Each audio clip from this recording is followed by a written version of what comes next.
গতকাল রাত্রে বেশ মধ্যরাতের দিকে আমরা যখন খবর পেলাম যে এরকম এই জঙ্গল সলিপুরে ঢোকার যে রাস্তা, এই রাস্তাটা, এই রাস্তার বিভিন্ন জায়গায় তারা কাটতেছে যেন কোনো যানবাহন চলাচল না করতে পারে। তো তখনই আমরা সবাইকে অ্যালার্ট করি।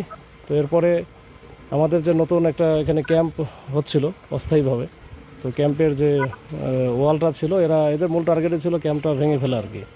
ক্যাম্পের ওখানে তো আমাদের ফোর্স থাকে না, ফোর্স ওঠে নাই, এখন তো আছে আলীনগর স্কুলে। তো ওইটা ভাঙার জন্য তারা টার্গেট করেছে যে আলীনগর স্কুলে যেহেতু পুলিশ, র্যাব, আরআরএফ, এপিবিএনের ফোর্স একসাথে আছে প্রায় 150-র উপরে। তো এই ফোর্স যেন বের হতে না পারে বা বের হয়ে গিয়ে ওখানে প্রোটেকশন না দিতে পারে, এই জন্য তারা এটা অ্যাটাক করেছে। তো ওইখানে যে আমাদের ফোর্স যারা ছিল তারা সবাই অত্যন্ত সাহসিকতার সাথে তাদের প্রতিরোধ করেছে এবং তারা কিন্তু ওখান থেকে সরে যেতে বাধ্য হয়েছে আর কি একটা পর্যায়ে।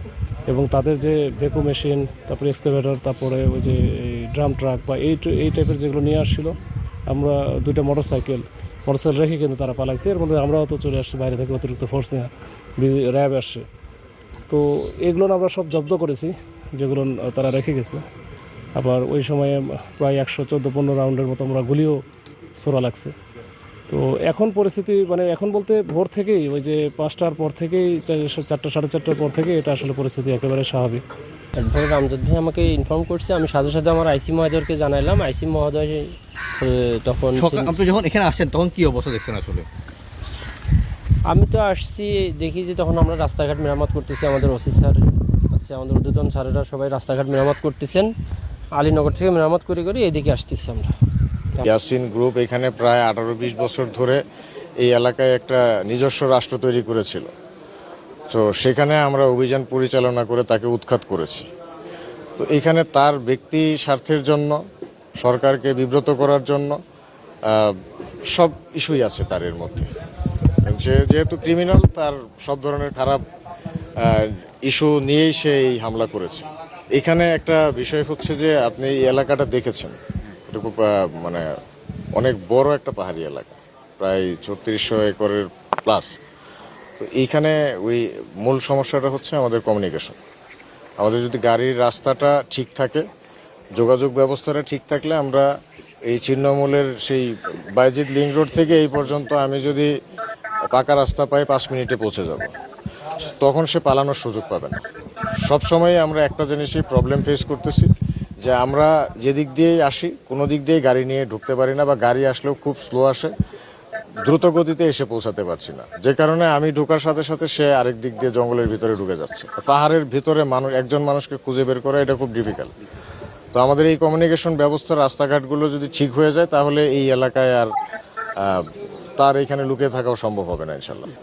এটা তো আমি জানবো কিভাবে, এটা মন্ত্রী মহোদয় বলতে পারবেন। বাট আমরা মানে স্যার এখানে মানে নিরাপত্তার কোনো সমস্যা হবে না ইনশাল্লাহ।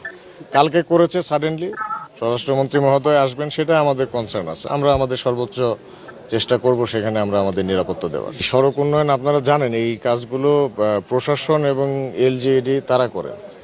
প্রশ্নগুলো তাদেরকে করলেই মনে হয় ভালো হয়। এখন এখানে হামলা করে যে যদি বাসায় ঘুমায় 1 ঘন্টা ঘুমানোর কারণে তো মানুষ নিরপরাধ হয়ে যায় না। আমরা নিয়ে এসেছি, যাদেরকে পেয়েছি সন্দেহজনক মনে হয়েছে নিয়ে এসেছি, জিজ্ঞাসাবাদ চলমান আছে। জিজ্ঞাসাবাদ শেষে যাদেরকে আমরা ক্রিমিনাল পাবো তাদেরকে গ্রেপ্তার করব, যাদেরকে ক্রিমিনাল পাবো না তাদেরকে আমরা ছেড়ে দেবো সসম্মানে। তো এখানে মায়ের কান্নার সাথে সম্পর্ক নেই। হ্যাঁ, আমাদের ক্যাম্প সদস্যরা এটাই বলেছেন যে AK-47 রাইফেল এই ধরনের কয়েকটি অস্ত্র ব্যবহার করেছে। আর এছাড়া আপনার লোকাল দেশীয় অস্ত্র যেগুলো আছে, শর্টগানগুলো, রামদা এবং ইট পাথর ঢিল দিয়েছে, ককটেল ফুটিয়েছে, এই ধরনের অস্ত্রগুলো তারা ব্যবহার করেছে। ক্যাম্প তো চারপাশে ওয়াল করাই আছে, বাউন্ডারি করা আছে। একটা ভেঙে গেছে, এখন একটা ওয়াল তুলতে তো 2 দিন সময় লাগবে। আমরা করছি ইনশাল্লাহ, ঠিক করে ফেলবো। গোয়েন্দা তথ্য ছিল না তা না, আর মানে AK-47 বা এই ধরনের অস্ত্র এটা এক্সপেক্টেড ছিল না। সো এটা তারা বিভিন্ন জায়গায় এই সন্ত্রাসী ইয়াসিন গ্রুপের আবার বেশ কয়েকটা নিজস্ব ফেসবুক গ্রুপ আছে, যেগুলোতে আপনারা দেখেছেন যে তাদের সপক্ষে তারা খুব মহামানব এই ধরনের কিছু প্রচারণা করে থাকে তারা সাধারণত। তো কালকের রাত্রের ঘটনাতে সে নিজে সম্পূর্ণভাবে প্রমাণ করে দিয়েছে তার আসল পরিচয়টা কি। তো আমাদের গোয়েন্দা তথ্য ছিল এবং আমরা প্রিপেয়ার্ডও ছিলাম। তো প্রিপেয়ার্ড ছিলাম বলেই কিন্তু আমাদের কোনো সদস্য আলহামদুলিল্লাহ আহত হয়নি, গুরুতর কেউই আহত হয়নি। অল্প কিছু সদস্য হালকা ইট পাথরের ঢিল লেগেছে। আর আমরা বাকিরা যেটা সমস্যা হয়েছে যে আমরা এই যে রাস্তাটা কেটে ফেলার কারণে হচ্ছে আমরা দ্রুত আসতে পারিনি। নাহলে এই রিএনফোর্সমেন্টটা আমরা যদি দ্রুত পৌঁছে যেতাম তাহলে সেই ক্ষেত্রে হয়তো সন্ত্রাসীদের আরও বেশি গ্রেপ্তার করতে পারতাম। আপনাদের কি পরিমাণ অ্যামিউনিশন খরচ হয়েছে তাদেরকে ধরতে? এক্স্যাক্ট পরিসংখ্যানটা এখনো করা হয়নি। বেশিরভাগই আপনার টিয়ার শেল এবং ফায়ার করা হয়েছে, রাবার বুলেট ফায়ার করা হয়েছে, অল্প কিছু রাইফেল ফায়ার করা হয়েছে লাস্ট মোমেন্টে যখন তারা AK-47 নিয়ে কাছে চলে এসেছিল তখন। দুর্বল না, আসলে আমরা আইন মেনে চলছি। আর সন্ত্রাসীরা বেপরোয়া হয়ে উঠেছে, একটু মব ভায়োলেন্সের ঘটনাগুলো বেশি ঘটছে।